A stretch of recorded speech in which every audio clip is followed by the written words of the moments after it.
नमस्कार दोस्तों, स्वागत है आप सभी का भारत के सबसे बड़े ऑनलाइन चैनल अनअकैडमी पर। और भारत के सबसे बड़े ऑनलाइन चैनल अनअकैडमी के लेट्स क्रैक यूपी एग्जाम पर आप उपस्थित हैं। दोस्तों, सुबह के 9 बज चुके हैं। समय है आपका डेली करंट अफेयर्स का। डेली करंट अफेयर्स जिसमें देश विदेश के प्रमुख समाचारों का संकलन लेकर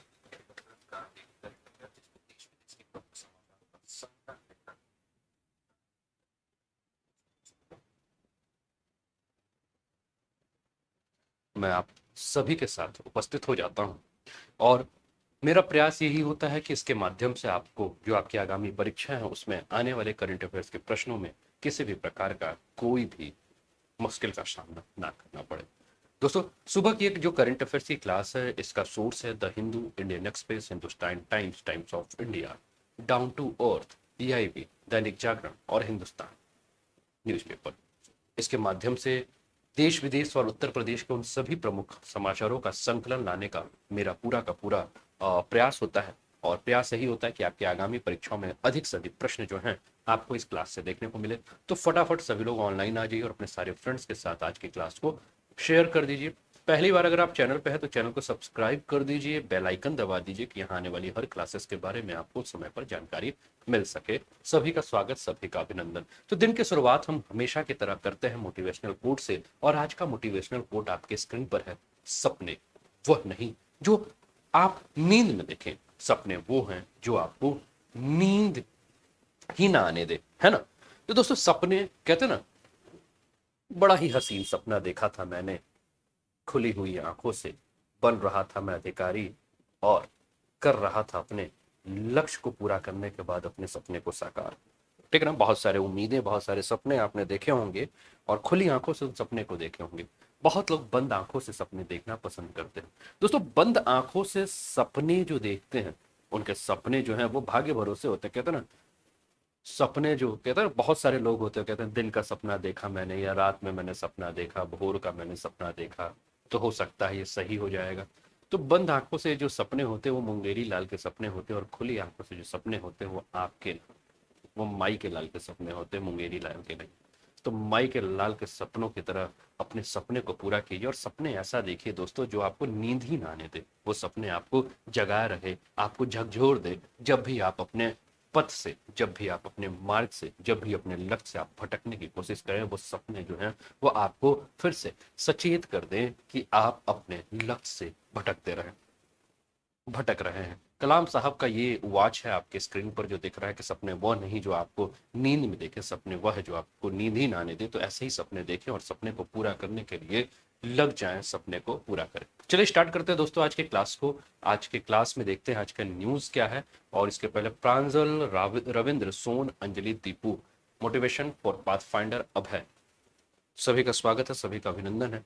तो चलिए देखते हैं आज का न्यूज क्या है। आपके स्क्रीन पर सभी को न्यूज जो है वो क्लियर दिख रहा होगा। एक बार रिफ्रेश कर लीजिएगा सभी लोग। अगर आप लोग को न्यूज क्लियर ना हो रहा हो तो एक बार रिफ्रेश कर लीजिएगा कि स्क्रीन सभी को क्लियर नजर आए, है ना। तो स्टार्ट करते हैं दोस्तों। आज का पहला न्यूज जो है वो न्यूज है, हिंदुस्तान टाइम्स से लिया हुआ न्यूज है। और इस न्यूज के साथ दिन की शुरुआत करते हैं। हिंदुस्तान टाइम्स सोर्स है, न्यूज है, Delhi government, Delhi gets smoke tower in Connaught Place, all you need to know about it. ठीक है ना। तो दिल्ली में जो है वो स्मोक टावर लगा। सबसे पहले बात यह है कि स्मोक क्या है ना। तो हम लोग इन्वायरमेंट का चैप्टर जो है वो पढ़ रहे हैं और प्लस पे, और इस प्लस में अगर इन्वायरमेंट का जब चैप्टर पढ़ रहे हैं तो हमें पता होना चाहिए कि स्मोक है क्या। ठीक है ना। वर्ड क्या है? स्मोक, है ना। क्या नाम वर्ड है? स्मोक। तो स्मोक जो है वो दो वर्ड से मिला हुआ दोस्तों, स्मोक प्लस फॉग, है ना। फॉग, ठीक है ना, ठंडी के दिनों में आप देखते हैं, और स्मोक का मतलब धुआं। ठीक है ना। फॉग और धुआं आपका जब दोनों मिल जाता है तो एक वर्ड, एक टर्म बनता है जिसको कहते हैं हम स्मोक। ठीक है ना। और एक ठंडी के दिनों में जो है वो हमें ज्यादातर देखने को मिलता है। अब इसकी समस्या से जो है वो हर साल जो है वो दिल्ली दिवाली के बाद जो है काफी जूझता है। दिवाली के बाद दो समस्याएं होती हैं महानगरों में, खासकर दिल्ली की हम बात कर रहे हैं तो दिल्ली में, ये दिल्ली का न्यूज है तो दिल्ली के संदर्भ में ही हम इस पर चर्चा करते हैं। तो दो समस्या जो होती है वो समस्या क्या है? सबसे पहले तो दिवाली के बाद का प्रदूषण, और दूसरा उसी समय होता है दोस्तों धान के खेतों में जो पराली होता है उसको जलाने के बाद जो है वो प्रदूषण की समस्या होती है, और जिसके चलते आप जानते ही हैं कि ठंडी का दिन होता है, और ठंडी के दिनों में आपको पता है कि हवा जो है वो भारी हो जाती है और धरातल के समीप जो है वो उच्च वायुदाब के क्षेत्र बना के आपका क्या धरातल के समीप रहती है, जिसके चलते जो है ये सारी धुंध की समस्या है या दृश्यता की समस्या है, और बहुत सारी ऐसी समस्याएं जो हैं जिसको कि हम देखते हैं। ठीक है, तो इसी पर हम देखें कि दिल्ली सरकार ने क्या किया, स्मॉग टावर का प्रयोग का निर्माण किया है कनॉट प्लेस में। क्या है स्मॉग टावर, कैसे कार्य करेगा, इन सारी चीजों पे हम बात करेंगे। The smog tower are being installed in Delhi on the lines of China which has experimented with the technology in its capital Beijing and other cities. The Delhi government will study the impact of smog tower on the pollution and could add more such structure across national capital। ठीक है ना, तो अभी तो इसने Connaught place में लगाया, लेकिन धीरे धीरे जो है वो दिल्ली के और भी स्थानों में लगाने की बात की जा रही है। स्मॉग टावर का जो विचार आया कि स्मॉग टावर को लगाना है, इसका विचार जो आया वो कहाँ से आया, ये बीजिंग में, चाइना, आपको पता है चाइना की जो राजधानी बीजिंग है वो भी सबसे प्रदूषित शहरों में से एक है। ठीक है, तो यहाँ से एक विचार आया। ठीक है, तो ये स्मार्ट टावर का जो उद्घाटन जो है वो दिल्ली के मुख्यमंत्री माननीय केजरीवाल साहब ने किया था, और इसका उद्घाटन जो है वो राष्ट्रीय राजधानी में किसानों के द्वारा फसल अपशिष्ट, जिसको कि हमने पराली कहा, पुआल आप लोग कहते हैं, उत्तर प्रदेश में इसको पुआल कहा जाता है, पराली कहा जाता है पश्चिमी उत्तर प्रदेश में। ठीक है ना, तो इसके जलाने के कारण प्रदूषण की जो समस्या है उससे नियंत्रण के लिए इनका प्रयोग किया है। वर्ष 2019 की बात अगर हम करें तो वर्ष 2019 में सर्वोच्च न्यायालय ने केंद्रीय प्रदूषण नियंत्रण बोर्ड यानी कि सेंट्रल पॉल्यूशन कंट्रोल बोर्ड और दिल्ली सरकार को वायु प्रदूषण से निपटने के लिए स्मॉग टावर स्थापित करने की योजना बनाने का निर्देश दिया था। उसने कहा था कि जब चीन में इस प्रकार की योजना है, चीन में इतनी प्रदूषण की समस्या है, उसके बाद भी चीन अगर इस पर काम कर रहा है तो दिल्ली सरकार जो है इस पर क्यों नहीं विचार कर रही है, इस पर योजना क्यों नहीं बना रही है।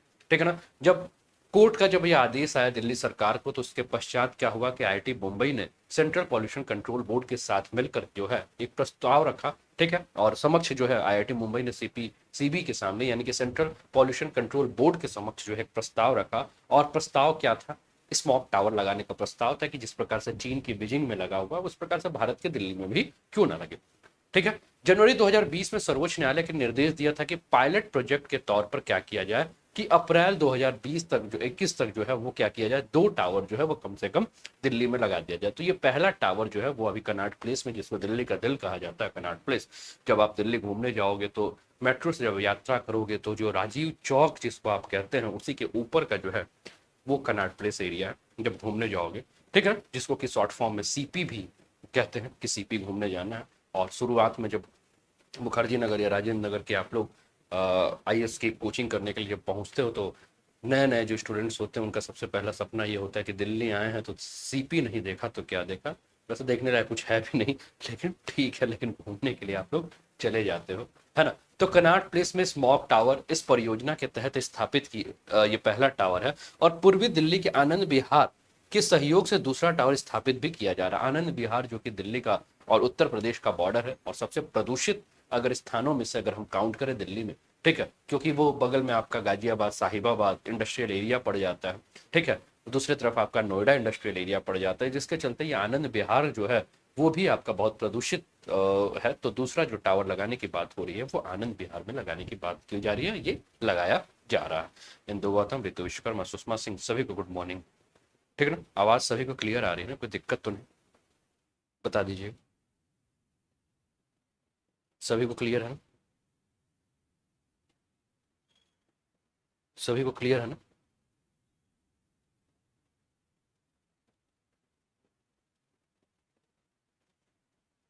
हैंग हो रहा है क्या,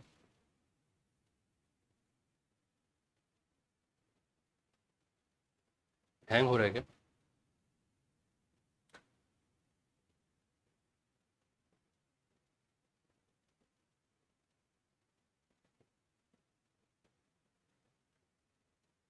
ऑल क्लियर टू एवरीवन।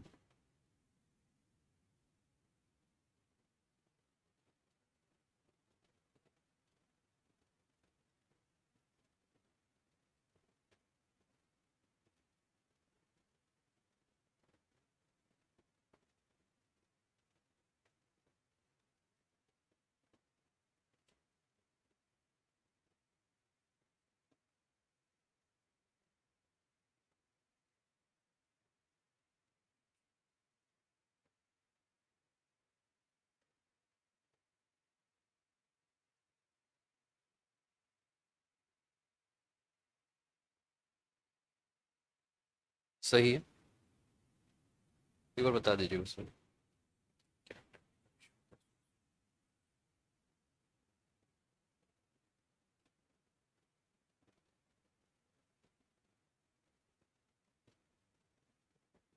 एक बार रिफ्रेश भी कर लीजिएगा सभी लोग।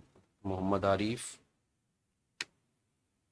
सुषमा, इंदू, रितु, एक बार रिफ्रेश भी कर लीजिए। अगर दिक्कत आ रही हो तो एक बार रिफ्रेश भी कर लीजिएगा। कर लिया रिफ्रेश आप लोगों ने? ठीक, चले हाँ। तो अब हम बात कर रहे हैं कि भैया ये स्मॉक टावर है क्या, जिसके ऊपर हम सवेरे सवेरे चर्चा कर रहे हैं कि स्मॉक टावर क्या है। तो स्मॉक का मतलब मैंने आपको बताया कि स्मोक प्लस फॉग से बना वर्ड है।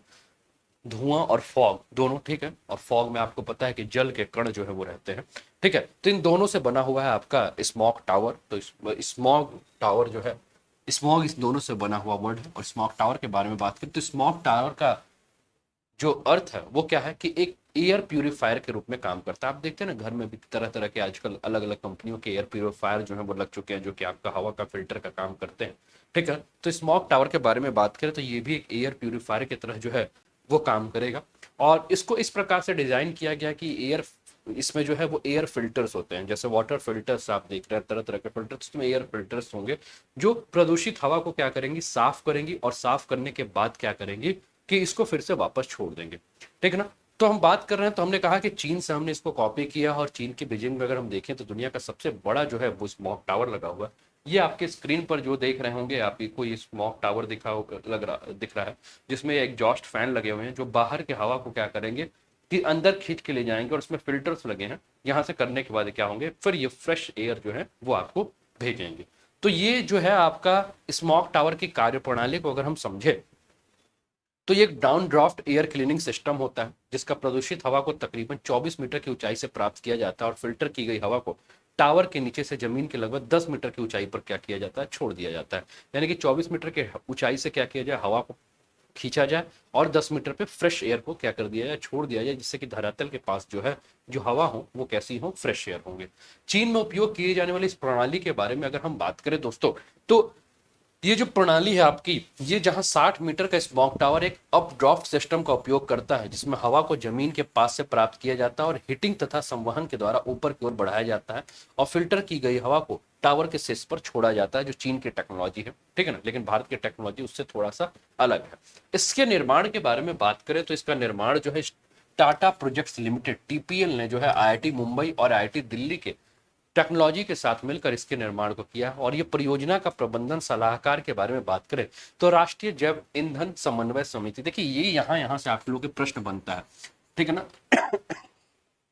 कभी कभी वनडे एग्जाम में या आपके एग्जाम में जो फैक्चुअल क्वेश्चन पूछे जाते हैं, कभी कभी यहाँ से जो है वो प्रश्न बन जाता है कि किसने इसके साथ मिलकर ये किया है, ठीक है। तो मैंने उस सारी चीजों पे हाईलाइट करना शुरू किया है, ठीक है ना। तो टाटा प्रोजेक्ट्स लिमिटेड ने क्या किया, आईआईटी मुंबई और आईआईटी दिल्ली, ठीक है। ये कभी पूछ सकता है कि कौन से आईआईटी ने मिलकर ये दोनों का बनाया, हो सकता है आईआईटी दिल्ली की जगह पे आईआईटी कानपुर लिख दे, आईआईटी खड़गपुर लिख दे, ठीक है, या रुड़की लिख दे।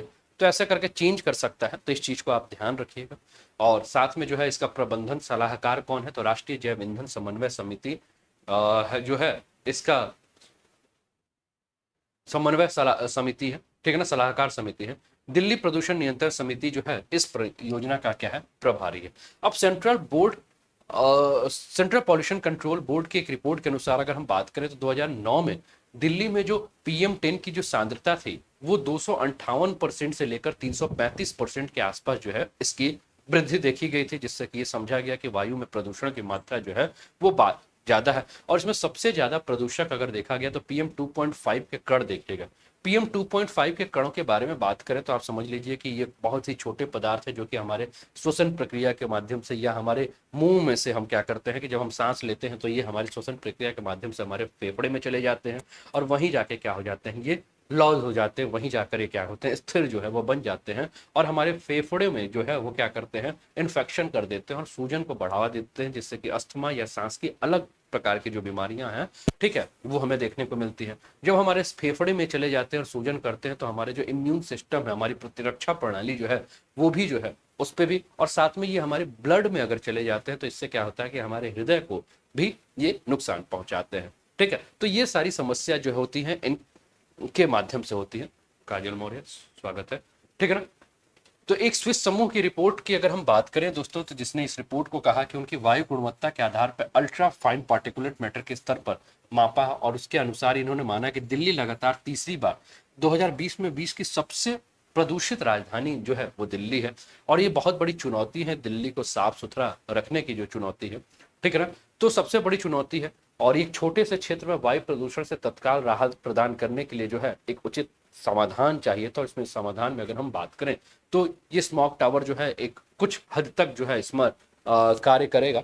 और अगर हम बात करें दोस्तों, तो ये जो प्रदूषण की हम समस्या देख रहे हैं, तो इसमें हम देख रहे हैं इससे 1 किलोमीटर तक की हवा जो है, जहां स्मॉग टावर लगा हुआ है जैसे सीपी में लगा हुआ है, तो अगर हम देखें तो 1 किलोमीटर क्षेत्र की जो हवा है उससे क्या हो जाएगी, साफ होगी, ठीक है ना। लेकिन 2 वर्ष के अध्ययन के बाद आईआईटी मुंबई और आईआईटी दिल्ली के द्वारा इसका वास्तविक जो है वो आकलन किया जाएगा कि क्या कितना ये कर पा रहा है और कितने और भी स्मॉग टावर लगाने की आवश्यकता है, ठीक है ना। तो आईआईटी मुंबई और आईआईटी दिल्ली के द्वारा वास्तविक प्रभाव का आकलन किया जाएगा, जो यह भी निर्धारित करेगा कि विभिन्न मौसम की स्थितियों में टावर कैसे काम कर रहा है तथा हवा के प्रवाह के साथ पीएम 2.5 का स्तर कैसे बदल रहा है। ये भी हमें देखने को आवश्यकता है, ये भी हमें देखना जरूरी है। ईशान, गुड मॉर्निंग, ठीक है ना।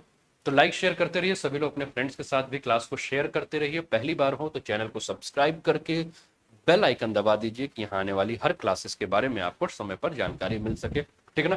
काफी सारे स्टूडेंट जो है वो पेट एग्जाम में या अदर्स जो भी एग्जाम है उसमें लगे हुए थे, तो अब फ्री हो चुके होंगे।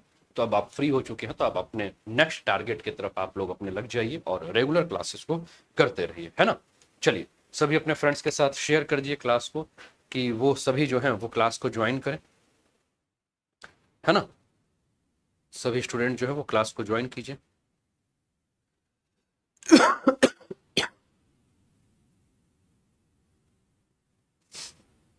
ठीक है ना। तो सारे फ्रेंड्स के साथ जो है वो शेयर कर दीजिए कि सारे के सारे स्टूडेंट जो है वो क्लास को ज्वाइन करें, फटाफट क्लास को ज्वाइन करें, है ना। लगभग ग्रुप में भी अगर हम बात करें तो 150 से ऊपर स्टूडेंट है, तो उन सभी को ज्वाइन करना चाहिए, है ना। तो जो अभी तक ज्वाइन नहीं किए वो फटाफट ज्वाइन कीजिए और अपना बेहतर प्रदर्शन कीजिए अपने आने वाले एग्जाम में, ठीक है। और ये क्लास जो है आपके प्रीलिम्स, मेंस, हर एग्जाम में आपके लिए बेनिफिशियल है। अनीता यादव, स्वागत। तो दिल्ली में प्रदूषण की समस्या के लिए और जो भी कदम उठाए गए उन कदम के बारे में बात करें तो एक कदम है आपका टर्बो हैप्पी सीडर, ठीक है ना। तो ये टर्बो हैप्पी सीडर क्या है, तो टर्बो हैप्पी सीडर के बारे में हम बात करें तो ट्रैक्टर के साथ लगाई जाने वाली एक प्रकार की मशीन है जो फसल के अवशेषों के उनकी जड़ से क्या करती है, उखाड़ देती है, ठीक है ना। और BS6 वाहनों की शुरुआत की गई है, इलेक्ट्रिक वाहनों के, और ऑड इवन के जो है ये भी शुरुआत किया गया। दिल्ली में आपने देखा था कि ऑड इवन प्रणाली की भी शुरुआत की गई है ना दिल्ली में। या हमने देखा BS6 इंजन, आजकल जो भी गाड़ियां आ रही हैं वो किस प्रकार की गाड़ी आ रही है, BS6 इंजन की आ रही है, जिससे कि गाड़ी के अंदर हम जो देख रहे हैं कि प्रदूषण की कम समस्या कम हो। फिर हम देख रहे हैं कि पेट्रोलियम में जो पेट्रोल में जो है वो लीड की मात्रा है ना, जैसे आप पेट्रोल पंप पे जाते होंगे तो वहाँ लिखा होगा सीसा रहित पेट्रोल, है ना, तो लीड की मात्रा भी कम की जा रही है। तो बहुत सारी ऐसी चीजें हैं जिसके माध्यम से जो है वो है। इसके अलावा दिल्ली में जो है वो भारी वाहनों, जैसे दिल्ली आप जान रहे हैं कि मान लीजिए पश्चिम से पूरब की तरफ जाना है या पूरब से पश्चिम की तरफ से जाना है, तो दिल्ली से होकर गुजरने के कारण क्या है कि वहाँ ट्रांसपोर्ट के चलते जो है वहाँ प्रदूषण की समस्या है। तो उत्तर, दक्षिण और पूरब पश्चिम जो है पेरिफेरल वे, एक्सप्रेस वे का निर्माण हो रहा है। इसके अलावा ग्रेनेड रिस्पांस एक्शन प्लान के बारे में बात हो जा रही है, ठीक है। और यह हवा की गुणवत्ता में गिरावट के रूप में चरणों में शुरू होने वाली प्रतिबंधों पर एक समूह है जो अक्टूबर नवंबर की अवधि के लिए जो है विशिष्ट है। कम उत्सर्जन वाले पटाखों के ऊपर भी चर्चा हुई कि जब आपका दिवाली होगा या कोई भी आपका फंक्शन होगा जिसमें हम पटाखों का प्रयोग करते हैं तो वो ग्रीन क्रैकर्स का प्रयोग करेंगे। सेंट्रल पॉल्यूशन कंट्रोल बोर्ड के तत्वाधान में सार्वजनिक सूचना के लिए राष्ट्रीय वायु गुणवत्ता सूचकांक का विकास करने की बात की गई है, ठीक है। तो ऐसे अगर हम देख रहे हैं तो इसमें अगर हम कह रहे हैं कि वैसे इसका कोई वैज्ञानिक प्रमाण नहीं है कि इसकी दक्षता को साबित करे, लेकिन सरकार इसके बजाय जो है वो मूल कारणों को जो है वो ढूंढना चाहिए सरकार को कि मूल कारण क्या है वायु प्रदूषण की समस्या के, और उन मूल कारणों के ऊपर जो है वो निपटने के ऊपर काम करना चाहिए। सरकार को ये भी चाहिए कि अगर ये वायु प्रदूषण की समस्या है, ठीक है ना, तो जैसे कि वो मैं दिल्ली की बात करूं, दिल्ली के साथ साथ वायु प्रदूषण की समस्या ऐसी नहीं है कि केवल दिल्ली में ही है, दिल्ली के अलावा अन्य क्षेत्रों में भी वायु प्रदूषण की समस्या है। सबसे बड़ी समस्या जो है हम देख रहे हैं कि अगर हम वायु प्रदूषण की समस्या के ऊपर चल रहे हैं तो ट्रांसपोर्ट है, ट्रांसपोर्ट के अलावा इंडस्ट्रीज है, इंडस्ट्री के अलावा हम देख रहे हैं कि आपका जो भवनों का निर्माण है, ठीक है। तो ये सारे जो निर्माण है जहां से हम देख रहे हैं, फिर इसके बाद हम देख रहे हैं माइनिंग है, अलग अलग जो है। तो सरकार को ये चाहिए कि, या लोगों को भी ये चाहिए कि ज़्यादा से ज़्यादा जो है वो सार्वजनिक परिवहन का प्रयोग करना चाहिए, सार्वजनिक परिवहन के अंदर जो है वो सुविधाओं को बढ़ाना चाहिए, रिन्यूएबल सोर्स ऑफ एनर्जी की तरफ ज़्यादा जाना चाहिए, ठीक है ना। अक्षय ऊर्जा के ऊपर जो है बात की जा रही है। आप देख रहे हैं इलेक्ट्रिक वाहन को के ऊपर सरकार ने जो है सब्सिडी भी दी है, रोड टैक्स को बढ़ाया जा रहा है। अच्छा, अभी कुछ दिन पहले हमने देखा कि 15 साल और 20 साल के पुराने गाड़ियों को जो है वो सरकार जो है वो सड़कों से हटाने के ऊपर काम कर रही है, ठीक है। कि उसका रजिस्ट्रेशन अगर फिर से कराया जा रहा है तो उसके ऊपर उसका रजिस्ट्रेशन चार्ज जो है वो ज़्यादा लगेगा। तो ये सारी चीज़ों को जो है वो सही करना चाहिए, और उसके बाद जो स्मॉक टावर या इस प्रकार के टावर का भी प्रयोग करना चाहिए। लेकिन सबसे पहले कहते हैं ना कि precaution is better than cure, तो सबसे पहले हम प्रिकॉशन लें, बाकी तो क्योर होगा ही, है ना। चलिए, अगला न्यूज है दोस्तों आपके स्क्रीन पर, द हिंदू से लिया हुआ न्यूज है। दूसरा न्यूज है, Shri Narayana Guru had warned about डॉरिक्स वी सीवन पुट्टी, ठीक है ना। तो वी सीवन पुट्टी के बारे में हम बात कर रहे हैं, ठीक है। और ये आपका इनके ऊपर ये आपका जनरल स्टडीज पेपर 1 जो है उसके लिए इंपॉर्टेंट टॉपिक है। आर्ट एंड कल्चर के लिए जो है वो इंपॉर्टेंट टॉपिक है, आप लोग नोट कर लीजिएगा कि टॉपिक जो है वो आर्ट एंड कल्चर यानी कि कला एवं संस्कृति के लिए जो है वो काफी इंपॉर्टेंट है, ठीक है ना। कला एवं संस्कृति के लिए ये इंपॉर्टेंट टॉपिक है, इस पर हमें चर्चा करना है। जनरल स्टडीज पेपर 1 का टॉपिक है, ये जीएस पेपर 1 का टॉपिक है, और ये टॉपिक आपके प्रीलिम्स में भी जीएस पेपर 1 के लिए जो है वो इंपॉर्टेंट है, इस पे आप लोग ध्यान रखिएगा, ठीक है ना। तो श्री नारायण गुरु के संदर्भ में ये टॉपिक है आपका। तो श्री नारायण गुरु की 167वीं जो है वो जयंती मनाई जा रही है। तो 167वीं जयंती जो मनाई जा रही है श्री नारायण गुरु की, तो तत्कालीन समाज में उनके जो भी प्रचलित दमनकारी जाति व्यवस्था में सुधार करने और एक उत्प्रेरक प्रमुख नेतृत्वकर्ता के रूप में, महान संत और समाज सुधारक के रूप में इन्हें जो है वो याद किया जा रहा है। इनके बारे में अगर हम बात करें दोस्तों, तो श्री नारायण गुरु की जो बात करें तो इनका जो जन्म है वो केरल के तिरुवनंतपुरम के निकट जो है वो चेम्पा झांसी नामक गांव में हुआ था, और उन्होंने तत्कालीन केरल के सामाजिक ताने बाने के बदलने और केरलवासी की मान्यता को बदलने का भी इनको श्रेय दिया जाता है। आपके स्क्रीन पर श्री नारायण गुरु की जो है वो तस्वीर दिख रही है, आप सभी लोग जो है वो देख सकते हैं। आपके स्क्रीन पर जो है श्री नारायण गुरु की तस्वीर देख रही है, जो कि समाज सुधारक केरल के तिरुवनंतपुरम के निकट के एक गांव में इनका जन्म हुआ था। आइए इनके बारे में देखें और देखें कि किस प्रकार से जो है वो भारतीय इतिहास में उनकी उपयोगिता है, भारतीय इतिहास में किस प्रकार से इनसे प्रश्न पूछा जा सकता है। तो मैंने कहा कि इनका जन्म जो है वो केरल में हुआ, और केरल के तिरुवनंतपुरम के पास एक गांव में हुआ। इनका जन्म जो हुआ दोस्तों एक इजावा परिवार में हुआ था, और उस समय इस समुदाय के जो लोग हैं उन्हें अवर्ण रूप से माना जाता था। जातिवाद से ग्रसित केरल समाज में इन्हें सामाजिक अन्याय और अत्यधिक का सामना करना पड़ा, और इनका जो दर्शन था वो हमेशा सामाजिक समानता की बात करता था। ये सभी के शिक्षा के लिए और आध्यात्मिक ज्ञान की जो है वो वकालत करते थे। समाज में अगर इनके योगदान के बारे में बात करें तो इनका महत्वपूर्ण सामाजिक जो योगदान था वो क्या था, तो एक जाति एक धर्म के लिए और सभी के लिए एक भगवान, ये क्या कहते थे, ओरू जाठी ओरू मथम ओरू दैवम मनुष्यानी, ठीक है ना। इनका नारा था, यानी कि एक जाति एक धर्म सभी के लिए एक भगवान, ओरू जाठी ओरू मथम ओरू दैवम मनुष्यानी, इनका नारा था। 1888 में श्री नारायण गुरु ने केरल के अरि अरुविप्पुरम गांव में भगवान शिव के पहले मंदिर की स्थापना की, जहां पहली बार किसी गैर ब्राह्मण द्वारा देव प्रतिमा स्थापित की गई थी। और इसके कारण जो है उच्च जाति के जो ब्राह्मण समुदाय जो है वो जाति विरोधी क्रांति को इन्होंने, मतलब उनके खिलाफ जो उच्च ब्राह्मण थे उनके खिलाफ इन्होंने क्या किया, जाति विरोधी जो है वो क्रांति को इन्होंने क्या किया, जन्म दिया, ठीक है ना। उन्होंने एक मंदिर में कलावन कोड, ठीक है ना, कलावन कोड की प्रतिष्ठापना की, और जिन्होंने मूर्तियों के स्थान पर दर्पण को रखा, और जिससे उन्होंने संदेश दिया कि परमात्मा प्रत्येक व्यक्ति के भीतर जो है वो निवास करता है। इन्होंने क्या किया कि सभी जगह जो है मंदिर के अंदर जो है वो शीशे लगा दिए, मिरर लगा दिए। अब जैसे ही व्यक्ति जो है वो उस मंदिर के अंदर जाएगा तो उसे अपना ही चेहरा जो है वो दिखेगा, और अपना ही चेहरा दिखेगा तो इसका मतलब क्या है कि आपके अंदर ही जो है वो ईश्वर विद्वान है, ठीक है ना। ईश्वर कहाँ है, हम कहते हैं ना कण कण में ईश्वर विद्वान है, हर व्यक्ति के अंदर जो है वो ईश्वर विद्वान है। तो ये यही कहना चाहते थे कि हर व्यक्ति के अंदर जो है ईश्वर विद्यमान जो है, ठीक है ना। 1903 में उन्होंने संस्थापक और अध्यक्ष के रूप में श्री नारायण धर्म परिपालन योगम की स्थापना की। उन्होंने निचली जाति के लोगों के लिए मंदिर में प्रवेश निषेध के विरोध स्वरूप राज्य भर में 40 से अधिक मंदिरों की स्थापना की।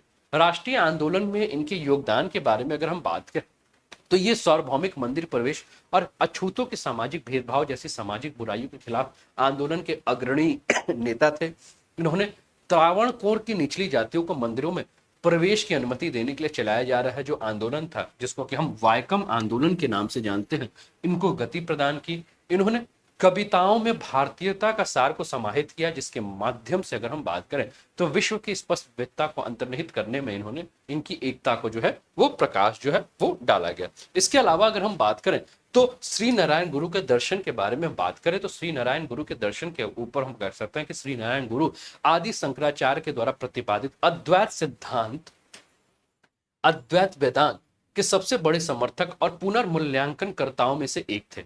1913 में उन्होंने केरल के अलुवा नामक स्थान पर अद्वैत आश्रम की स्थापना, ठीक है ना, तो ये आप लोग को ध्यान रखना है, ठीक है ना, अद्वैत आश्रम की स्थापना केरल के अलुवा नामक स्थान पे की थी। और ये आश्रम ओम सहृदय सर्वत्र यानी कि भगवान की दृष्टि में सभी पुरुष समान है कि महान सिद्धांत पे क्या किया गया था, स्थापित किया गया था। इनके साहित्यिक रचनाओं के बारे में शुभम रॉय, बिल्कुल शुभम, डेली 9 बजे क्लास होती है, डेली 9 बजे करंट अफेयर्स की क्लास होती है शुभम रॉय, ठीक है ना।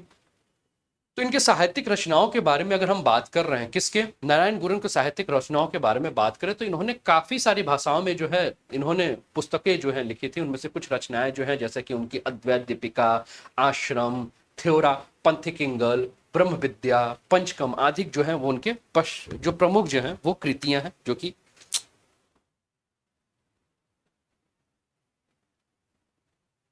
सभी को आवाज आ रही है, वॉइस क्लियर है सभी।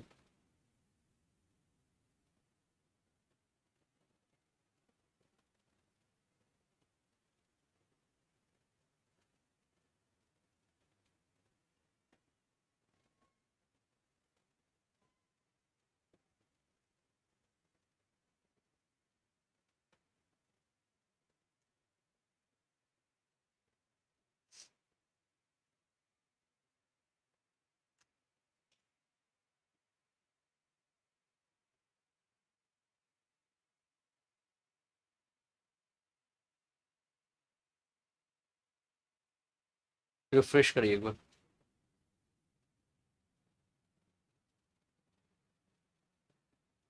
सभी लोग रिफ्रेश रिफ्रेश कर लीजिए एक बार रिफ्रेश कर लीजिए। नेटवर्क इशू, बारिश का टाइम है ना, नेटवर्क इशू होता है।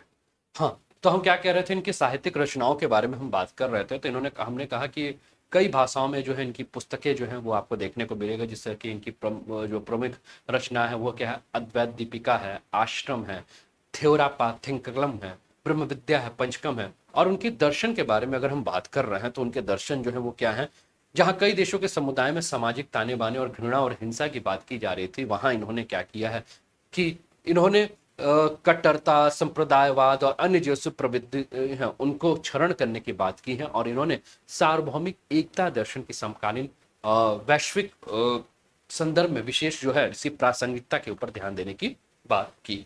चलिए, अगला न्यूज है दोस्तों आपका द हिंदू से लिया हुआ न्यूज है, सोर्स जो है वो द हिंदू ही है, न्यूज है Kerala's communist martyrs to remain freedom fighters. कल भी हम लोगों ने बात किया था, हमने मोपला विद्रोह के बारे में, मोपला आंदोलन के बारे में भी बात किया था, और हमने ICHR यानी कि Indian council of historic research ने जो मोपला विद्रोह को जो है वो आपके स्वतंत्रता संग्राम में से हटाने के बारे में जो बात की रही कर हम लोग कर रहे थे कि स्वतंत्रता आंदोलन में से उसके नाम को हटाने के ऊपर चर्चा की जा रही थी, उसी के संदर्भ में हम आगे देख रहे हैं, ठीक ना। तो विभिन्न विद्रोह में जो शहीद हुए हैं, खासकर केरल में, ये कहा गया है कि जो भी विद्रोह में शहीद हुए हैं उनको सभी को जो है वो स्वतंत्रता सेनानी का जो है वो दर्जा दिया जाएगा। और भारतीय ऐतिहासिक अनुसंधान परिषद यानी कि the Indian council of historic research के द्वारा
ठीक है।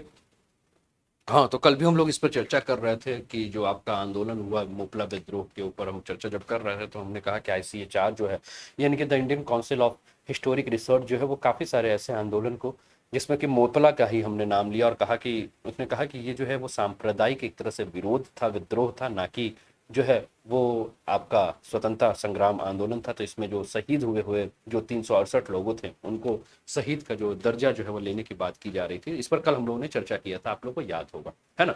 अब उसी क्रम में जो है केरला के कम्युनिस्ट मार्टियर्स जो है, उन्होंने कहा कि नहीं, हम इसको फ्रीडम फाइटर ही मानेंगे, ये जितने भी शहीद हुए हैं। तो भारतीय ऐतिहासिक अनुसंधान परिषद यानी कि the Indian council of historic research के द्वारा शहीदों के नामों का जो कोष है, जिसमें कि भारत के स्वतंत्रता संग्राम 1857 से लेकर 1947 तक जितने भी जो है शहीद हुए हैं, ठीक है, उसके लिए जो 3 सदस्यीय कमेटी जो बनाई गई थी, इसके ऊपर हम जो है वो चर्चा कर रहे हैं, ठीक है ना। चलिए बात करते हैं हम इसके ऊपर। तो इस समिति के द्वारा की गई अनुशंसाओं के अनुसार केरल के कम्युनिस्ट आंदोलन में हुए शहीद सहित पुन्नपरा वयलार विद्रोह, कयूर विद्रोह, ठीक है ना, ये विद्रोह है, आपको याद रखिएगा। अब देखिए ये सारे जो विद्रोह है ना, वो आप लोग जल्दी, ठीक है ना, ध्यान नहीं देते हो, लेकिन अगर ये न्यूज में आ गया ये सारा विद्रोह, तो यहां से क्वेश्चन आपके लिए जो है वो क्या है, क्वेश्चन बनना जो है वो शुरू हो जाएगा, ठीक है ना। तो इस चीज को आप ध्यान रखिएगा। कौन कौन सा? पुन्नपरा वाला विद्रोह, कयूर विद्रोह, ध्यान रखिएगा, ठीक है। इसका स्क्रीनशॉट लेना तो ले लीजिए। कारी वेल्यूर विद्रोह, कामुंबई विद्रोह, ठीक है ना, में जो भी जान गंवाने वाले शहीद हैं, इन सारे शहीदों को जो है भारत के स्वतंत्रता संग्राम इतिहास में स्वतंत्रता सेनानियों के रूप में जो है वो शामिल करने की बात की जा रही है, ठीक है ना। अब ये पूरा का पूरा हम समझते हैं इस मामले को, पूरा का पूरा ये मामला क्या है। तो इससे पहले समिति के द्वारा मालाबार के विद्रोही नेता, ठीक है ना, जिसमें कि आपके कौन थे, वरियामकथु वरियामकथु नाथ कुनमेट हाजी, और साथ में अगर हम बात करें तो अली मुसलियार के साथ 387, जिसमें हम लोग कल बात किए थे, हमने कहा था कि मोपला विद्रोह के जो भी शहीद हैं उनको क्या किए गए थे कि ये जो कमेटी थी इसने कहा कि इनको शहीद का दर्जा ना दिया जाए, क्योंकि इन्होंने सांप्रदायिक जो है वो दंगे फैलाए थे, तो इनको सांप्रदायिकता के कारण जो है इनको हम शहीद कैसे कह सकते हैं। अब यही कल मामला हम लोगों ने कल चर्चा किया था, लेकिन इस पर जो है ये चर्चा एक दिन तो समाप्त हो नहीं रही है, धीरे धीरे जो चर्चा है वो आपकी बढ़ती जा रही है। तो सबसे पहला हम ये जाने कि भैया ये जो विद्रोह के बारे में हम बात कर रहे हैं, कौन कौन से विद्रोह है? पुन्नपरा वैलार विद्रोह, कारीवेलूर विद्रोह, कयूर विद्रोह और कामुबई विद्रोह। तो इन सारे विद्रोहों के बारे में एक एक करके जाने और देखें कि भारत के इतिहास में इस विद्रोह का क्या, आशुराना गुड मॉर्निंग, क्या इसका भारत के इतिहास में क्या इसका इंपॉर्टेंट है, ठीक है ना। तो सबसे पहला अगर हम देख रहे हैं क्या है आपकी स्क्रीन पर, तो पुन्नपारा वैलार विद्रोह के बारे में हम बात करें कि क्या है ये विद्रोह, ठीक है। तो यह ब्रिटिश भारत में त्रावणकोर रियासत के प्रधानमंत्री सीपी रामास्वामी अय्यर तथा रियासत के खिलाफ एक संगठित क्या था, आपका श्रमिक वर्ग का विद्रोह था। कौन सा? पुन्नापारा वैलार विद्रोह, ध्यान रखिएगा कौन सा था, श्रमिक वर्ग का विद्रोह था। प्रश्न अगर आपसे कभी पूछे तो आपको इसका उत्तर ध्यान रखना होगा। विद्रोह का जो उद्देश्य था वो क्या था? त्रावणकोर के शोषक दीवान को पद से हटाना और श्रमिक वर्ग को अन्यायपूर्ण कराधान और शासन के शोषण से क्या करना है, मुक्त कराना। इस विद्रोह के जो महत्व के ऊपर अगर हम बात करें तो ये अपनी तरह का एक अनोखा आंदोलन था, जिसमें मजदूर वर्ग जो है वो सरकार के खिलाफ जो है वो क्या कर रही थी, खड़ी हो गई थी। इस आंदोलन की अगर हम बात करें तो इस आंदोलन में सभी वर्गों के लोगों ने एक अत्याचारी सरकार के खिलाफ जो है वो विद्रोह किया और विद्रोह में जो है वो भाग लिया। और इस वर्ग में अगर हम बात करें तो ना किसी वर्ग का, मतलब इसमें हम बात करें तो श्रमिकों का था, इसमें कोई धर्म या कोई वर्ग जो है, इस सभी को किनारे कर दिया गया था, इस सभी को मिटा दिया गया था और सभी लोग इकट्ठे होकर जो है वो सरकार के विरोध, सरकार के जो अत्याचार थे उसके विरोध जो है सशक्त होकर एकजुट होकर जो है वो विद्रोह कर रहे थे। जिसके खिलाफ क्या हुआ कि इस क्षेत्र में जो है वो लोकतंत्र की स्थापना हुई और राज्य में जो है कि राजनीति में अगर हम बात करें तो एक व्यापक परिवर्तन के रूप में इस विद्रोह को देखा गया। विद्रोह के निहितार्थों के बारे में बात करें तो काफी सारे इतिहासकार जो है वो ये मानते हैं कि तत्कालीन जो त्रावणकोर से स्वतंत्र त्रावणकोर की जो स्थापना हुई थी, उसमें ये जो है एक विशिष्ट संघर्ष के रूप में इसे हम याद कर सकते हैं। इस आंदोलन के जो एक नेता थे जिनका नाम है टीके वर्गीज वैद्यन, ठीक है ना, याद रखिएगा ये भी नाम को, ठीक है। अब ये सभी लोग, ये सारे जो है वो न्यूज में आना शुरू हो चुके हैं। अगर ये सब नाम न्यूज में आने लगे हैं तो क्वेश्चन जो है इस पे बनना शुरू हो जाएगा। तो इसके नेता जो थे कौन, टीके वर्गीज वैद्यन ने आधिकारिक रूप से कहा था कि यह आंदोलन कम्युनिस्ट इंडिया की स्थापना के उद्देश्य से एक बड़ी क्रांति का पूरा अभ्यास था। अगला जो विद्रोह है जो आपके स्क्रीन पर दिख रहा है वो है आपका कयूर विद्रोह। 1940 में जो है ये कम्युनिस्टों के नेतृत्व में वहां के किसान कलियायाट के नाम्बियार और करकट्टम एडम के नायना नामक दो स्थानीय सामंतवाद और उपनिवेशवाद समर्थक जमींदारों के खिलाफ उठ खड़े हुए, और कयूर को केरल में कृषि क्रांति का उद्गम स्थल माना जाता है। आपसे कभी भी पूछा जा सकता है कयूर विद्रोह क्या था, तो केरल में कृषि क्रांति का उद्गम स्थल था, ठीक है ना, कयूर में नाम है, ठीक है ना। और ये विद्रोह किसके कब हुआ था, 1940। कभी भी आपसे पूछा जा सकता है कि इसको क्या कीजिए, मिलान कीजिए, कयूर विद्रोह 1940, ठीक है ना, याद रखिएगा, ठीक है ना। मिलान करने के लिए आपसे प्रश्न आ सकता है, या कहाँ हुआ था कयूर विद्रोह, केरल, तमिलनाडु, कर्नाटक, आंध्र प्रदेश, ऐसे कभी करके भी क्वेश्चन पूछा जा सकता है, तो भी आपको क्या करना है, ध्यान रखना है, ठीक है ना। तो ये क्या था, कृषि क्रांति थी, और ये कम्युनिस्टों के नेतृत्व वाले जो आपके कलियाट के निम्बियार और करकट्टम एडम के नयानार नामक दो स्थानीय सामंतवाद और उपनिवेशवाद समर्थक जो है वो क्या हुए थे, आपके जमींदारों के खिलाफ जो है वो उठ खड़े हुए थे, ठीक है। अगला जो विरोध आपके स्क्रीन पर दिख रहा है वो कौन सा है, केरी वेलूर विद्रोह। कौन सा है, केरी वेलूर विद्रोह। कब स्टार्ट हुआ, 10 दिसंबर 1946 को जो है ये विद्रोह शुरू हुआ था, ठीक है ना। अब ये जो विद्रोह था उस समय जो है वो धान की जबरदस्त उगाही करने वाले जमींदारों के खिलाफ जो है किसानों का विद्रोह था, और उस समय जो है भुखमरी की स्थिति थी। तो भुखमरी की स्थिति जब थी तो इन्होंने क्या किया भैया, विरोध प्रदर्शन किया, ठीक है ना, केरलूर विद्रोह, ठीक है। चलिए अगला न्यूज है आपकी स्क्रीन पर, द इंडियन एक्सप्रेस से लिया हुआ न्यूज है, स्क्रीन पर आपको दिख रहा होगा। MSME now getting recognition, finance minister at launch of the fund of for export oriented units. Finance minister Nirmala Sitharaman was speaking at the launch of the Ubharte Sitare alternative investment fund, ठीक है ना, aimed at providing debt and equity funding to export oriented MSME as well as providing them with the required technological support to make the business more competitive, ठीक है ना। उभरते सितारे fund के बारे में हम क्या बात कर रहे हैं कि क्या है ये उभरते सितारे फंड, तो केंद्रीय वित्त मंत्री के द्वारा निर्यात उन्मुख सूक्ष्म लघु और मध्यम उद्यम के लिए 250 करोड़ रुपयों के क्या है वैकल्पिक निवेश कोष यानी कि अल्टरनेटिव इन्वेस्टमेंट फंड का जो है वो लॉन्च किया गया है। फंड का जो उद्देश्य है वो क्या है, इसके बारे में हम बात करें तो एक ऐसी भारतीय उद्यमों को चिन्हित करना है जो अपनी प्रौद्योगिकी उत्पादों और कार्यविधियों का निर्यात क्षमता के स्तर पर क्या करें, संभावित रूप से लाभ प्रदान करने में सक्षम हो, और वर्तमान में अपनी क्षमताओं से कम प्रदर्शन जो कर पा रहे हैं वो पूरी तरह से अपने जो काम कर उनके क्षमताओं को जो दोहन करने में असमर्थ है, उन्हें क्या करना है कि ज्यादा से ज्यादा उनका मुख्य उद्देश्य क्या है कि सूक्ष्म लघु और मध्यम उद्यम को प्रोत्साहित करना, क्योंकि रोजगार के जो अवसर है, ठीक है ना, उन्हें सृजन करना, नवाचारों को बढ़ाना, अर्थव्यवस्था को पुनर्जीवित करने के संदर्भ में अर्थव्यवस्था के लिए जो है जो अति महत्वता है इसको बढ़ाना है।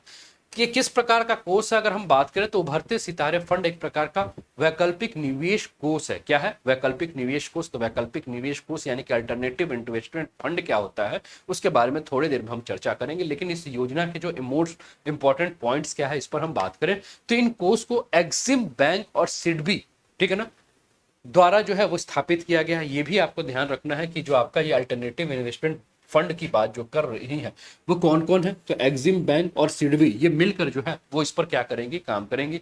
यह फंड वित्तीय और सलाहकार सेवाओं दोनों के लिए संरक्षित सहयोग का मिश्रण है।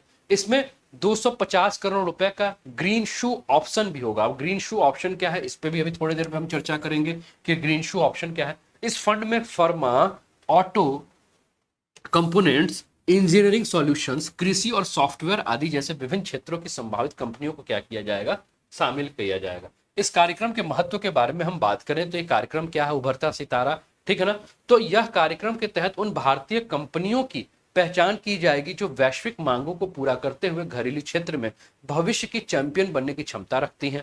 सूक्ष्म, लघु और मध्यम उद्यम देशों के कुल विनिर्माण उत्पादन का लगभग 45%, निर्यात और 40% राष्ट्रीय सकल घरेलू उत्पाद का लगभग 30% हिस्सा है।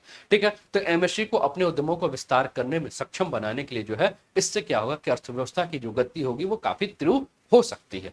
इसके चलते जो भारत में आप जान रहे हैं, एक जिला एक उत्पाद के बारे में हम बात करें ना, उत्तर प्रदेश के बारे में, ठीक है, कि उत्तर प्रदेश में एक जिला एक उत्पाद के बारे में अभी कुछ दिन पहले आप लोगों ने 2-3 दिन पहले न्यूज़पेपर में भी पढ़ा होगा कि उत्तर प्रदेश सरकार ने एक जिला एक उत्पाद को जो है वो तेजी से लाने की बात की जा रही है। तो उसको भी जो है वो क्या मिलेगा कि एक बल मिलेगा, उसको भी एक सपोर्ट मिलेगा। ठीक है, तो अब हम बात करेंगे कि भैया अल्टरनेटिव इन्वेस्टमेंट फंड क्या है, वैकल्पिक निवेश कोष क्या है। तो वैकल्पिक निवेश कोषों के बारे में बात करें दोस्तों, तो एक प्रकार का ये संयोजित निवेश कोष जो है, जिसमें जिनका उपयोग उद्यम पूंजी, निजी इक्विटी, हेज फंड, प्रबंधित वायदा कारोबार आदि में निवेश करने के लिए किया जाता है।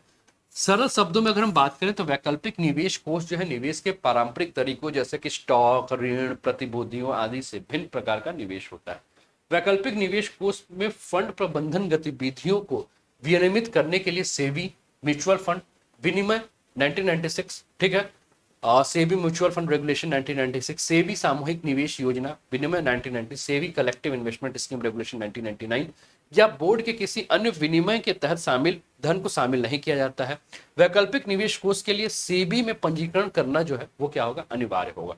इसके अलावा अगर हम बात करें तो एक टर्म आपका आया था ग्रीन शू विकल्प, ग्रीन शू ऑप्शन के बारे में। तो ग्रीन शू ऑप्शन क्या है, ग्रीन शू विकल्प क्या है, तो इसके बारे में हम बात करें तो इसमें क्या किया जाएगा कि शुरुआती सार्वजनिक प्रस्ताव या आईपीओ के संदर्भ में एक लिखित समझौता किया जाएगा, जिसका एक प्रावधान है जिसके तहत प्रतिभूति की मांग अपेक्षा से अधिक होने की स्थिति में समझौता में निर्धारित व्यक्तियों को निवेशकों के लिए जारीकर्ता के द्वारा शुरू की गई जो तय की गई योजना है उससे अधिक शेयर बेचने का जो है वो अधिकार दिया जाएगा। ठीक है, तो अभी इसके बाद हम टॉपिक को देखेंगे।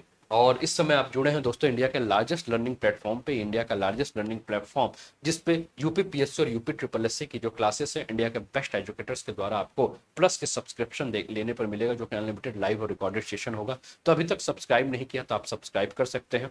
और करना क्या है दोस्तों, इसके लिए अपना मोबाइल उठाइए, मोबाइल पे अनअकैडमी लर्निंग ऐप डाउनलोड कर लीजिए। अनअकैडमी लर्निंग ऐप डाउनलोड करने के बाद आपको अपना मोबाइल नंबर यूज करना है। मोबाइल नंबर यूज करने के बाद आपको यूपी पीएससी और यूपी ट्रिपल एससी जो भी आपका गोल है उसके अंदर आपको चलना है, उसको सर्च करके आपको ऐड कर देना है। फिर उसके बाद क्या करना है, आप मुझे सर्च कर सकते हैं अनूप उपाध्याय नाम से, और सर्च करके आप मुझे फॉलो कर लीजिए, जिससे कि मेरी जितनी भी आपकी स्पेशल और मतलब फ्री क्लासेस और जो पेड क्लासेस है उन सभी का आप लाभ उठा सकते हैं। आपको एक रेफरल कोड यूज करना होता है, अनूप 10 का कोड यूज करके आप 10% डिस्काउंट पा सकते हैं, या इस कोड के माध्यम से आप जितनी भी फ्री क्लासेस है उन सभी को क्या कर सकते हैं, अनलॉक कर सकते हैं। अनुराग सैनी, सोनी राठौर सभी को गुड मॉर्निंग है। ठीक है, तो आप क्या कर सकते हैं, अनलॉक कर सकते हैं। ठीक है, इसके अलावा अगर हम बात करें दोस्तों तो अनअकैडमी के एडवांटेज की बात करें तो एनी टाइम एनीवेयर लाइव और रिकॉर्डेड सेशन आप अपने कन्वीनियंस के हिसाब से देख सकते हैं। अपॉर्चुनिटी है आपको इंडिया के बेस्ट एजुकेटर और इन्फ्लुएंसर से जुड़ने की। आपको मल्टीपल कॉरस्पॉन्डेंस कोर्सेज मिलेंगे, एकेडमिक कैलेंडर होंगे, ठीक है, मास्टर क्लासेस हैं, वर्कशॉप्स हैं, स्टडी सेशन है, अनलिमिटेड क्विजेस हैं, स्टडी मटेरियल पीडीएफ फॉर्मेट में मिलेंगे, multiple live doubt clearing sessions हैं, तो इसका भी आप लाभ उठा सकते हैं। ठीक है ना, यूपी पीएससी और यूपी ट्रिपल एससी पे मेगा सब्सक्रिप्शन ऑफर चल रहा है, जिसमें अगर आप 12 महीने का सब्सक्रिप्शन लेते हैं तो आपको 2 महीने का सब्सक्रिप्शन फ्री मिलेगा। अगर आप 24 महीने का सब्सक्रिप्शन लेते हैं तो आपको 3 महीने का सब्सक्रिप्शन जो है फ्री मिलेगा। इन सभी के लिए जो आपको कोड यूज करना है वो अनूप 10 का कोड यूज करना है। इस कोड के माध्यम से आपको ये सब्सक्रिप्शन पे ऑफ मिलेगा। दोस्तों अनअकैडमी बहुत जल्द ही अपने प्राइस को हाइक करने वाला है, तो अपने प्राइस को हाइक करें उसके पहले अगर आप लोग सब्सक्रिप्शन ले रहे हैं मतलब लेना चाह रहे हैं तो आप फटाफट सब्सक्रिप्शन ले लीजिए। फतेह यूपी पीएससी स्कॉलरशिप टेस्ट है, जिसमें रैंक 1 को 100%, रैंक 2 को 50% और रैंक 4 टू 25 को 25% स्कॉलरशिप मिलेगा। इसके लिए आपको जो इनवाइट कोड यूज करना है वो इनवाइट कोड क्या है, ANUP अनूप 10 का इनवाइट कोड यूज करके आप इसको दे सकते हैं, उसके बाद आप लाभ उठा सकते हैं। इसके अलावा दोस्तों 21 अगस्त को एक स्कॉलरशिप चैंपियन टेस्ट जो है हुआ था, आगे भी ये आपका चैंपियन टेस्ट होगा, इसका भी आप लोग लाभ उठा सकते हैं, जो जिसमें कि आप पेपर 1 पे और पेपर 2 दोनों का टेस्ट होगा। पेपर 1 जो है वो 9:30 बजे से 11:30 बजे तक, और पेपर 2 जो है वो 2 से 4 बजे के में होगा, जिसमें रैंक 1 2 3 को 100% स्कॉलरशिप जो है वन अकेडमी अपने तरफ से देगा यूपीपीएससी और यूपीपीएससी के कोर्स के लिए। रैंक 4 से 15 के लिए 50% स्कॉलरशिप देगा। रैंक 16 से 50 के लिए 25% स्कॉलरशिप देगा। रैंक 51 to 100 के लिए 20% स्कॉलरशिप देगा। यानी कि टोटल 2.4 लाख का स्कॉलरशिप जो है वन अकेडमी जो है वो प्रोवाइड करा रहा है। तो आप लोग फटाफट इस स्कॉलरशिप का लाभ उठाइए दोस्तों, है ना। और इस सभी के लिए आपको जो कोड यूज करना है, कहीं भी अगर आपसे कोड मांगे तो आप अनूप10 कोड को इंसर्ट कीजिए और इस कोड के माध्यम से जो भी लाभ हो रहा है उस लाभ को आप लोग लीजिए, है ना, कहीं भी, चाहे फ्री क्लास है चाहे पेड क्लास हो, ठीक है। इसके अलावा हम बात करें तो यूपी ट्रिपल एससी के लिए पेट के लिए टेस्ट सीरीज चल रहा था जो कि 20 अगस्त को समाप्त हो चुका है। RO prelims booster test series 28 अगस्त को जो है लास्ट टेस्ट है, इसको आप दे सकते हैं। UP police SI test series जो है 31 अगस्त को लास्ट है, जो कि आप दे सकते हैं। इसके अलावा हम बात करें तो लक्ष्य यूपीपीएससी पीसीएस प्रीलिम्स बूस्टर का आपका जो है वो आपका 2 टेस्ट है। एक आज 25 तारीख को आप चाहे तो दे सकते हैं, प्रॉब्लम सॉल्विंग और डिसीजन मेकिंग का है, और दूसरा 28 तारीख को है जो कि जनरल साइंस और करंट अफेयर्स फरवरी और मार्च का है, जो आप दे सकते हैं। Prarambh UP triple SC lower PCS test series है दोस्तों, जो कि 30 अगस्त को लास्ट टेस्ट सीरीज है।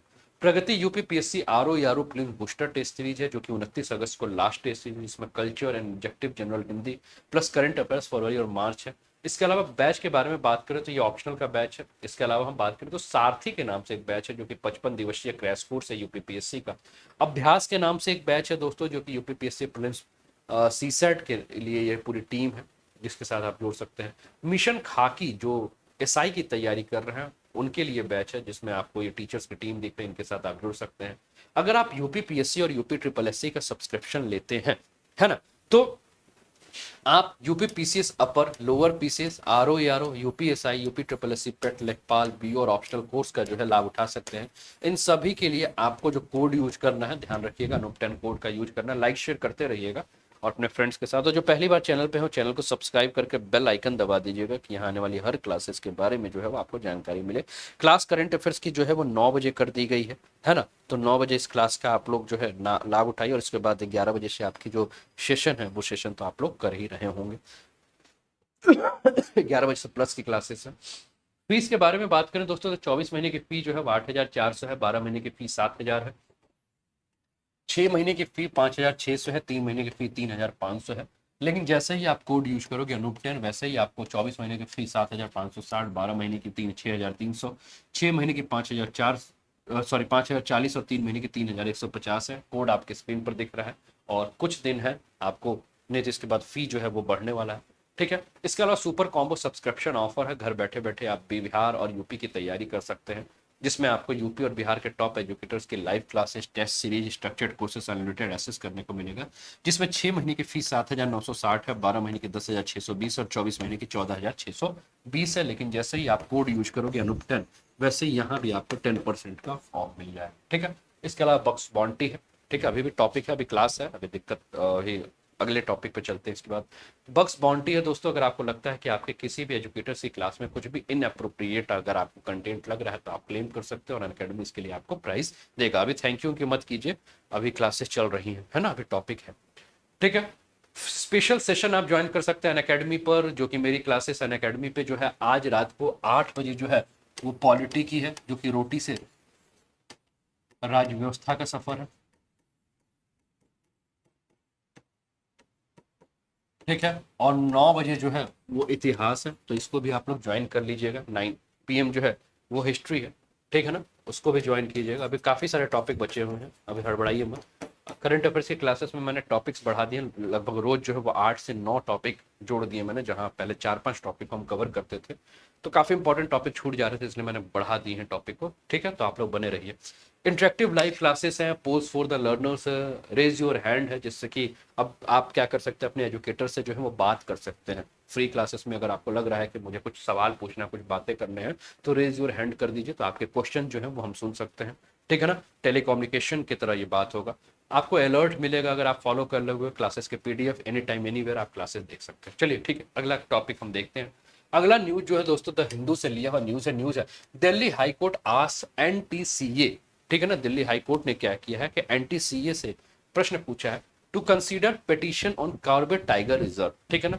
तो कॉर्बेट टाइगर रिजर्व उत्तराखंड से ये है, और ये कॉर्बेट टाइगर रिजर्व हाल ही में दिल्ली उच्च न्यायालय ने क्या किया कि राष्ट्रीय बाघ संरक्षण प्राधिकरण को कॉर्बेट टाइगर रिजर्व में के बाघ प्रजनन आवास के भीतर पुलों और दीवारों के कथित अवैध निर्माण को रोकने के लिए एक याचिका दायर करने के लिए कहा। ठीक है, पूरा मामला क्या है, सबसे पहले हम ये जाने कि राष्ट्रीय बाघ संरक्षण अधिकरण यानी कि आपका ये नेशनल टाइगर कंजर्वेशन अथॉरिटी है क्या, इसके ऊपर हम चर्चा करें तो राष्ट्रीय बाघ संरक्षण प्राधिकरण यानी कि राष्ट्रीय बाघ संरक्षण पर्यावरण वन और जलवायु परिवर्तन मंत्रालय के तहत एक वैधानिक निकाय है, स्टैट्यूटरी बॉडी है, जिसकी स्थापना वर्ष 2005 में टाइगर टास्क फोर्स की सिफारिशों के बाद की गई थी, और इसका गठन वन्य जीव संरक्षण अधिनियम 1972, ठीक है ना, ये ध्यान रखिए, कई बार ये प्रश्न पूछता है, वन्य जीव संरक्षण अधिनियम 1972 के प्रावधानों के तहत किया गया था तथा इसे सौंपे गए शक्ति और कार्यों के अनुसार बाघ संरक्षण को मजबूती प्रदान करने के लिए वर्ष 2006 में इस अधिनियम को संशोधन किया गया था। कॉर्बेट टाइगर रिजर्व के बारे में बात करें दोस्तों तो ये उत्तराखंड के नैनीताल जिले में अवस्थित है। 1973 में प्रोजेक्ट टाइगर की शुरुआत जब की गई थी तो कॉर्बेट नेशनल पार्क जो है भारत का पहला जो है वो राष्ट्रीय उद्यान था, जो कि कॉर्बेट टाइगर रिजर्व का एक हिस्सा है। यह उद्यान की स्थापना इसकी जो है कॉर्बेट नेशनल पार्क की 1936 में हुई थी, जो कि हैली नेशनल पार्क के नाम से जाना जाता था, ये भी ध्यान रखिएगा, ठीक है ना, ये भी आपसे प्रश्न पूछा, जिसका उद्देश्य लुप्त प्राय बंगाल टाइगर को संरक्षित करना था। इसका नाम जिम कॉर्बेट के नाम पर रखा गया था, और जिन्होंने इसकी स्थापना में महत्वपूर्ण भूमिका निभाई थी। ठीक है, आपके स्क्रीन पर आप देखिए कि आपको ये नजर आ रहा होगा कॉर्बेट नेशनल पार्क, ठीक है, ये पूरा का पूरा एरिया जो है वो आपको दिख रहा होगा, ठीक है ना, और इस एरिया में यहाँ आपको कॉर्बेट नेशनल पार्क जो है वो आपको नजर आ रहा है नैनीताल के पास, ठीक है, ये उत्तर प्रदेश है, नेपाल है, चाइना का बॉर्डर है, ये नेशनल पार्क एंड सेंचुरी है आपके उत्तराखंड के, ठीक है ना। तो यहाँ आपका कॉर्बेट है, इसके अलावा अगर हम बात करें तो गोविंद पशु विहार है, पशु विहार है आपका उत्तरकाशी में, ठीक है, चुरधर है, ठीक है, केदारनाथ है आपका, वैली ऑफ फ्लावर्स है, नंदा देवी है, राजा जी है, ठीक है, तो ये सब नेशनल पार्क हैं आपके। तो हम क्या बात कर रहे थे, हम बात कर रहे थे इसका नाम जिम कॉर्बेट के नाम पर जो है इसकी स्थापना में इन्होंने महत्वपूर्ण भूमिका निभाई थी, और इसका मुख्य क्षेत्र जो है वो कॉर्बेट राष्ट्रीय उद्यान, जबकि बफर जोन की अगर हम बात करें, ठीक है, तो इसका जो बफर जोन है तो ये आरक्षित वन और साथ में सोना नदी वन्यजीव अभ्यारण्य जो है इसमें शामिल है। रिजर्व का पूरा क्षेत्र जो है वो पहाड़ी है, और ये शिवालिक तथा बाह्य हिमालय आपका भूवैज्ञानिक प्रांतों के अंतर्गत ये आता है। रामगंगा, सोन नदी, मंडल, पालिन और कोशी रिजर्व से होकर बहने वाली जो है वो प्रमुख नदियां हैं। तो ये नदियों का नाम आप लोग को ध्यान रखिएगा, कौन कौन सी नदी है, रामगंगा, सोन नदी, मंडल, पालिन और कोशी जो है इस रिजर्व से होकर बहने वाली प्रमुख नदी है। यहाँ की वनस्पतियों के बारे में हम बात करें तो कौन कौन सी वनस्पति जो है वो पाई जाती है, अगर इस पर हम बात करें तो भारतीय वनस्पति सर्वेक्षण के अनुसार कॉर्बेट में पौधे, वृक्ष, झाड़ियों, फर्न, घास, लताओं, जड़ी बूटियों और बांस आदि की 600 प्रजातियां विद्यमान है। साल, खैर और शीशम यहाँ के सर्वाधिक पाए जाने वाली वनस्पति है। जंतुओं में अगर हम बात करें दोस्तों तो यहाँ जंगली बिल्लियां, कांकड़, चित्तीदार हिरण, सांभर हिरण, स्लॉथ आदि सब पाए जाते हैं। उत्तराखंड के अन्य प्रमुख संरक्षित क्षेत्रों के बारे में हमने बात किया, मैप में भी हमने देखा, नंदा देवी नेशनल पार्क है, फूलों की घाटी जो है राष्ट्रीय उद्यान आपको नजर आएगा, है ना।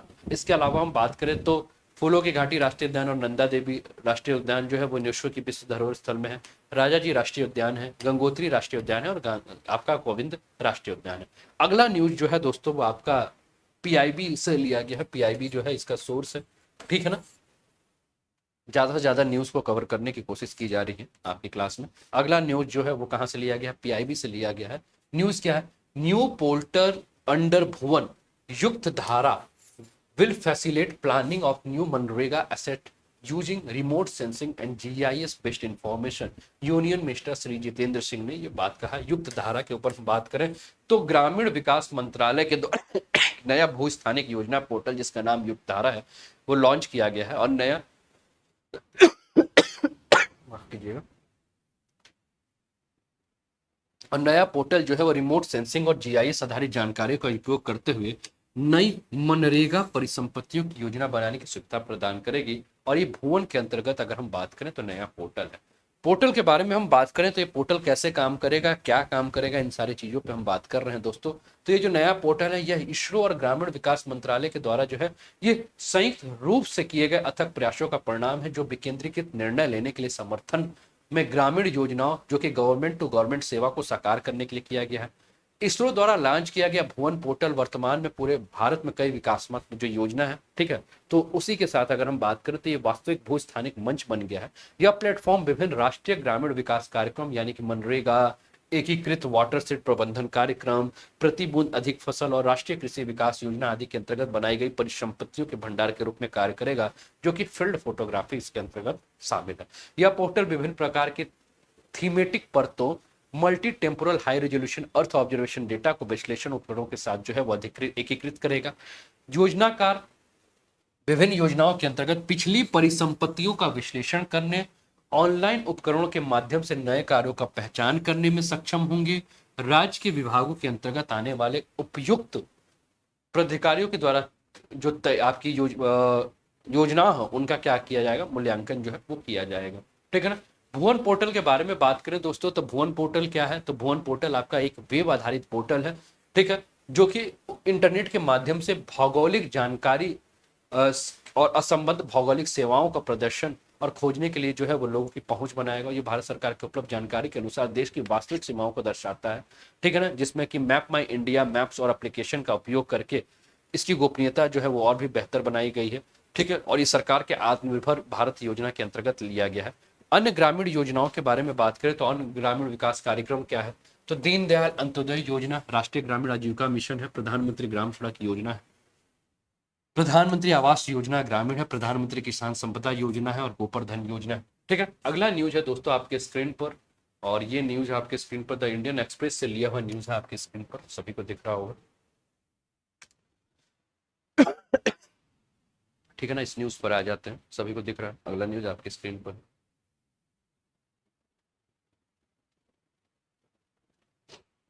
ठीक है ना, सभी को दिख रहा है। एक मिनट का टाइम लीजिए।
ठीक है ना।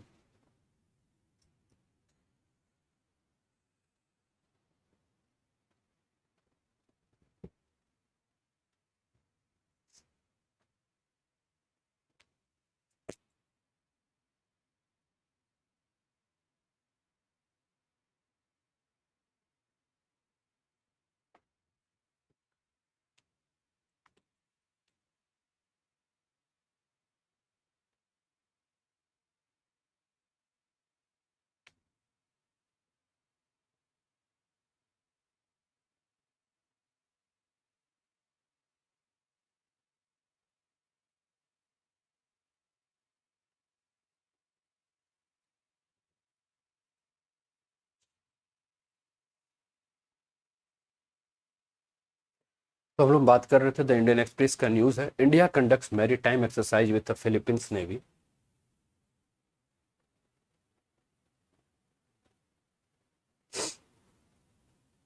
ठीक है ना। India conducts maritime exercise with Philippines navy है, तो भारत फिलीपींस सामुद्रिक साझेदारी युद्धाभ्यास है, इस पर न्यूज है। तो हाल ही में अगर हम बात करें तो भारतीय नौसेना ने पश्चिमी फिलीपींस सागर में फिलीपींस के नौसेना के साथ एक सामुद्रिक साझेदारी युद्धाभ्यास किया है। और इससे पहले इंग्लिश चैनल में भारत यूके के नौसैनिक अभ्यास जिसका नाम कोकड़ 2021 है, कोकड़ के ऊपर भी हम बात करेंगे अभी, ठीक है ना। तो ये युद्धाभ्यास जो है इसका आयोजन किया गया था। तो ये आपके स्क्रीन पर ये आपको दिख रहा है, ये वो पाथ है जिसपे कि वेस्ट फिलीपींस सी है, ये फिलीपींस आपको आपके स्क्रीन पर नजर आ रहा होगा, ठीक है ना। ये आपको मलेशिया नजर आ रहा है, ये वियतनाम आ रहा है, ये साउथ चाइना सी नजर आ रहा है, ये वेस्ट फिलीपीन सी है, ठीक है ना। और अभी हमने बात किया कि वेस्ट फिलीपीन सी में जो है इस क्षेत्र में जो है, जो कि आपको स्क्रीन पर ये नजर आ रहा है, यहाँ जो है फिलीपींस और इंडिया ने जो है वो क्या किया है, युद्धाभ्यास किया है। और यह युद्धाभ्यास जो है आपका स्थिर शांतिपूर्ण समृद्ध इंडो पैसिफिक को सुनिश्चित करने के लिए सामुद्रिक उद्देश्य की दिशा में समुद्री क्षेत्र में द्वीपीय सहयोग को मजबूती प्रदान करने के लिए किया गया है। और यह उन अभ्यासों के श्रृंखला में से एक है जिनका आयोजन भारत के द्वारा उन देशों के साथ मिलकर आयोजित किया जा रहा है जो चीन के साथ अपनी समुद्री सीमाओं को साझा करते हैं, ठीक है ना। तो ये समझ सकते हैं आप कि कितना इंपॉर्टेंट आपका इंटरनेशनल रिलेशन के लिए न्यूज है। साथ में बात करें दोस्तों तो साझेदार देशों के साथ समुद्री सुरक्षा सहयोग को सुदृढ़ बनाने के उद्देश्य से आईएनएस रणविजय और आईएनएस कोरा को पश्चिमी प्रशांत क्षेत्रों में भी तैनात किया गया है। क्वाड देश, जो भी क्वाड के आपके जो मेंबर कंट्रीज हैं, कौन कौन से हैं, भारत है, ऑस्ट्रेलिया है, जापान है, अमेरिका है, ठीक है। तो हिंद प्रशांत में चीन की बढ़ती सैन्य उपस्थिति के प्रत्युत्तर में गुआन के तट पर मालाबार नौसैनिक अभ्यास के अगले संस्करण का जो है आयोजन करेंगे। चीन पूरे दक्षिण चीन सागर यानी कि पश्चिमी प्रशांत महासागर का भाग अगर हम बात करें तो संप्रभुता का दावा करता है, जो कि हाइड्रोकार्बन का एक बहुत बड़ा स्रोत है। वियतनाम, फिलीपींस और ब्रुनई सहित कई आसियान के सदस्य देशों जो है वो इनका विरोध करते हैं, ठीक है ना। अगला न्यूज जो है वो दोस्तों वो आपकी स्क्रीन पर है। अभी हम बात कर रहे थे फिलीपींस और इंडिया के बीच में, तो उसी समय हमने कोकड़ का बात किया था। तो हम देखें कोकड़ अभ्यास क्या है, एक्सरसाइज कोकड़ 2021 क्या है, इसके ऊपर भी हम बात करें तो ये आपके स्क्रीन पर दिख रहा है। ये भी पीआईबी से लिया हुआ न्यूज है, प्रेस इंफॉर्मेशन ब्यूरो से लिया हुआ न्यूज है, जो कि आपके स्क्रीन पर आपको दिख रहा है। तो कोकड़ अभ्यास 2021 के बारे में बात करें तो ये आईएनएस तबर और एचएमएस वेस्टमिंस्टर के बीच में अगर हम बात करें तो इंग्लिश चैनल में कोकड़ अभ्यास 2021 का आयोजन किया गया। और इंग्लिश चैनल अगर हम बात करें तो English channel oil of great Britain के दक्षिण तट और फ्रांस के उत्तरी तट के बीच में स्थित है, भी मैप के माध्यम से भी हम देख लेंगे। और उत्तर में यह डोवर जल डमरू मध्य द्वारा उत्तरी सागर से अलग होता है। द्विपक्षीय कोकड़ अभ्यास जो है भारत और यूनाइटेड किंगडम के बीच आयोजित एक नौसैनिक अभ्यास है। कोकड़ अभ्यास श्रृंखला की शुरुआत जो है 2004 में शुरू की गई थी। तब से इस अभ्यास का आयोजन दोनों देशों की नौसेनाओं के द्वारा जो है वो बारी बारी से किया जाता है। ये आपका स्क्रीन पर देख रहा है आइल्स ऑफ मैन, और ये आपका यूनाइटेड किंगडम देख रहा है, और यही इंग्लिश चैनल आपको ये नजर आ रहा होगा, ठीक है। तो भारत और यूके के बीच में जो और भी अभ्यास है, जैसे कि वायुसेना का अभ्यास है, अभ्यास इंद्रधनुष, संयुक्त थल सेना का अभ्यास अजय वारियर है। आईएनएस तबर के बारे में अगर हम बात करें दोस्तों तो यह भारतीय नौसेना के तलवार श्रेणी का तीसरा युद्धपोत है, जिसे 2004 में के दौरान जो है कैलिनिंग्राद रूस से कमीशन किया गया था। यह युद्धपोत हवा तथा सतह पर उपसतह संबंधी मिशन संचालन करने और बचाव करने में सक्षम है। भारतीय नौसेना के तलवार श्रेणी के युद्धपोत रूस में भारत रूस संयुक्त उत्पादन के तहत बनाए गए हैं। और तलवार श्रेणी के निर्देशित मिसाइल युद्धपोत रूस के किवाक 3 श्रेणी के युद्धपोतों का संशोधित रूप है। अन्य युद्धपोत शामिल है आईएनएस तेग, तरकस, त्रिकन, तलवार और त्रिशूल, ठीक है ना। प्रमुख भारतीय समुद्री अभ्यासों के बारे में बात करें तो एक पूरा लिस्ट है आपके सामने, आपके स्क्रीन पर। इस लिस्ट को आप चाहें तो इसका स्क्रीनशॉट भी ले सकते हैं। जैसे कि अभ्यास और देश है, श्रीनेक्स जो है वो श्रीलंका के साथ है, बोंगो सागर और आईएन बिन कॉर्पेट जो है वो बांग्लादेश के साथ है, जीमैक्स जो है वो भारत और जापान का है, नसीम अल बहर जो है भारत ओमान का है, ठीक है। इसके बाद इंद्र जो है भारत और रशिया का है, जैर अल बहरी जो है वो कतर के साथ भारत का, समुद्र शक्ति इंडोनेशिया के साथ हुआ है, भारत थाई कॉर्पोरेट थाईलैंड के साथ हुआ है, आईएम कॉर जो है वो मलेशिया के साथ हुआ है, सिम्बॉक जो है वो भारत सिंगापुर के साथ है। ऑस इंडेक्स के बारे में बात करें तो ऑस्ट्रेलिया और इंडिया के साथ है। मालाबार जो है जापान, संयुक्त राज्य अमेरिका और इंडिया के साथ है, ठीक है ना। अक्टूबर 2016 की अगर हम बात करें, ठीक है, तो अक्टूबर 2016 में अगर हम बात करें तो दोस्तों भारत रूस ने 4 क्रिवाक या तलवार स्टील्थ युद्धपोतों के लिए एक अंतर सरकारी समझौते पर हस्ताक्षर किए थे। पहले 2 युद्धपोत रूस के कैनिंग्राम स्थित अंतर शिपयार्ड में बनाए जाएंगे और इसके बाद 2 युद्धपोत गोवा शिपयार्ड में बनाए जाएंगे। तो ये आज का आपका करंट अफेयर्स का क्लास रहा दोस्तों। और टेलीग्राम चैनल अगर आपने ज्वाइन नहीं किया तो लेट्स क्रैक यूपी एग्जाम जो है वो टेलीग्राम चैनल को आप ज्वाइन कर लीजिए, जहां क्लासेस के नोटिफिकेशन, पीडीएफ और ये सारी चीजें जानकारी आपको मिलती रहेंगी। तो ये रहा आपका क्लास दोस्तों, बहुत बहुत धन्यवाद आप सभी को के इस क्लास के लिए। तो वीडियो को अगर अभी तक लाइक नहीं किया तो लाइक कर दीजिए, शेयर कर दीजिए और सब्सक्राइब कर दीजिए। अभी अगली मुलाकात हमारे 11 बजे जो है वो प्लस की क्लास में होगी। जिन्होंने अभी कल का प्लस का क्लास नहीं देखा वो भी देख लीजिए। कैसी लगी क्लास, अपना फीडबैक जरूर दीजिएगा। स्वस्थ रहिए, मस्त रहिए, तंदुरुस्त रहिए, हंसते खेलते मुस्कुराते हुए जीवन का आनंद लीजिए। जय हिंद, जय भारत।